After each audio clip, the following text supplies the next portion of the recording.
Trade Secretary Liz Truss has reaffirmed the UK's commitment to joining a mega trade bloc with 11 countries including Australia, Canada, Japan and Singapore. The government minister said the UK would formally request to join the Comprehensive and Progressive Agreement for Trans-Pacific Partnership (CPTPP) shortly. Joining to the group has been a key aim of Boris Johnson's post-Brexit trade strategy. The CPTPP is made up of Australia, Brunei, Canada, Chile, Japan, Malaysia, Mexico, New Zealand, Peru, Singapore, and Vietnam. We will shortly submit our formal request to join this free trade area, Truss told a City and Financial Global Conference. She described the bloc as one of the world's most dynamic trading areas. UK exports of 95% of goods would be tariff-free if Britain's application to the trade pact is confirmed. Britain has already sought deals with a number of countries inside the bloc to help improve its chances of being accepted.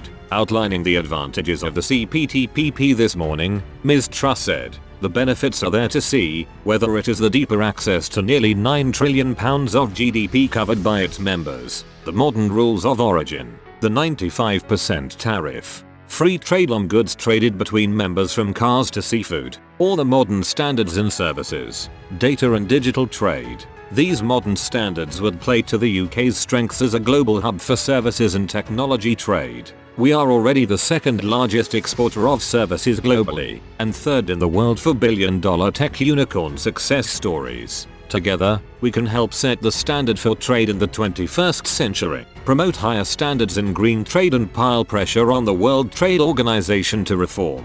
The Indo-Pacific Trade Agreement accounts for more than 13% of global GDP. The CPTPP's share of the global economy would rise to as much as 16% if the UK was to join." Addressing MPs in the House of Commons last week, Ms. Truss boasted the unprecedented success of her department in securing trade deals over the past 2 years. She said, "In under 2 years we have agreed trade deals covering 63 countries, plus the EU that account for £885 billion.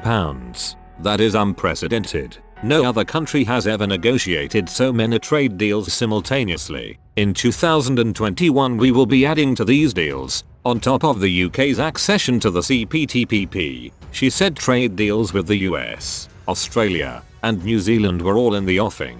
However, a deal with America may take slightly longer to negotiate than Britain would hope.